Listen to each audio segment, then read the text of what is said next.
नमस्कार मित्रांनो, आम्ही फार्मासिस्ट यूट्यूब वाहिनीवर तुमचं पुन्हा एकदा स्वागत। आजच्या या व्हिडिओमध्ये आपण डायक्लोजम या ज्या टॅब्लेट्स आहेत त्यांच्याविषयी सविस्तर माहिती घेणार आहोत। तर या ज्या डायक्लोजम टॅब्लेट्स आहेत याच्यामध्ये डायक्लोफेनेक सोडियम व पॅरासिटामॉल हे दोन औषध आहेत। डायक्लोफेनेक सोडियम हे 50 मिलीग्रॅम तर पॅरासिटामॉल हे 325 मिलीग्रॅम इतकं इंडियन फार्माकोपेनुसार यामध्ये आहे। तर हे जे औषध आहे ते अँटी इन्फ्लॅमेटरी म्हणजे सूज कमी करण्यासाठी व ॲनॅल्जेसिक अर्थात वेदनाशामक या प्रकारातील हे औषध आहे।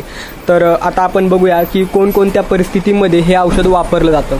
पण तत्पूर्वी एक महत्त्वाची माहिती ती म्हणजे हे औषध शेड्यूल एच प्रकारातील आहे। तुम्ही प्रिस्क्रिप्शन शिवाय अर्थात औषध योजना म्हणजे डॉक्टरांच्या चिठ्ठीशिवाय हे औषध वापरू शकत नाही। तर आता आपण बघूया की कोणकोणत्या परिस्थितीमध्ये हे औषध काम करतं। तर हे जे औषध आहे वेदनाशामक आहे अर्थात डोकेदुखी, दाढदुखी, अंगदुखी, कानामध्ये वेदना होत असतील अशा वेगवेगळ्या प्रकारच्या वेदनांमध्ये हे औषध खूप चांगल्या प्रकारे काम करतं।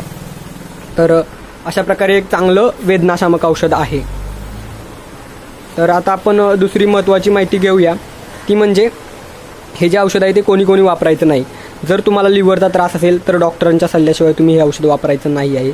त्याशिवाय गर्भवती महिलांनी देखील हे औषध वापरायचं नाही आहे।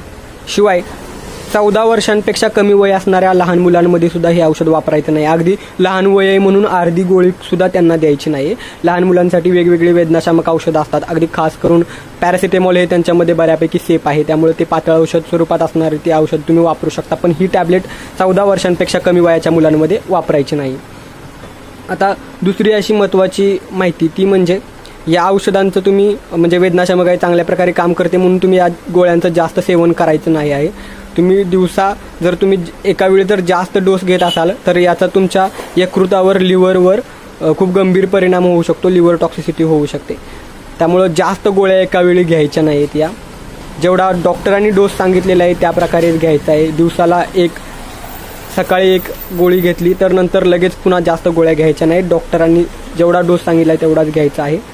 शिवाय या गोळ्या वापरत असताना काही शंका असतील तर डॉक्टर व फार्मासिस्टचा तुम्ही जरूर सल्ला घ्या। ही माहिती कशी वाटली ते कमेंटद्वारे कळवा। तुम्हाला आणखीन कोणत्या औषधांची माहिती हवी असेल तेही कमेंटद्वारे सांगा। आणि व्हिडिओ शेवटपर्यंत पाहिलात त्याबद्दल धन्यवाद। व चॅनलवर नवीन असाल तर अशीच औषधांची नवनवीन माहिती मिळवण्यासाठी आपल्या आम्ही फार्मासिस्ट यूट्यूब वाहिनीला सबस्क्राईब करा। धन्यवाद।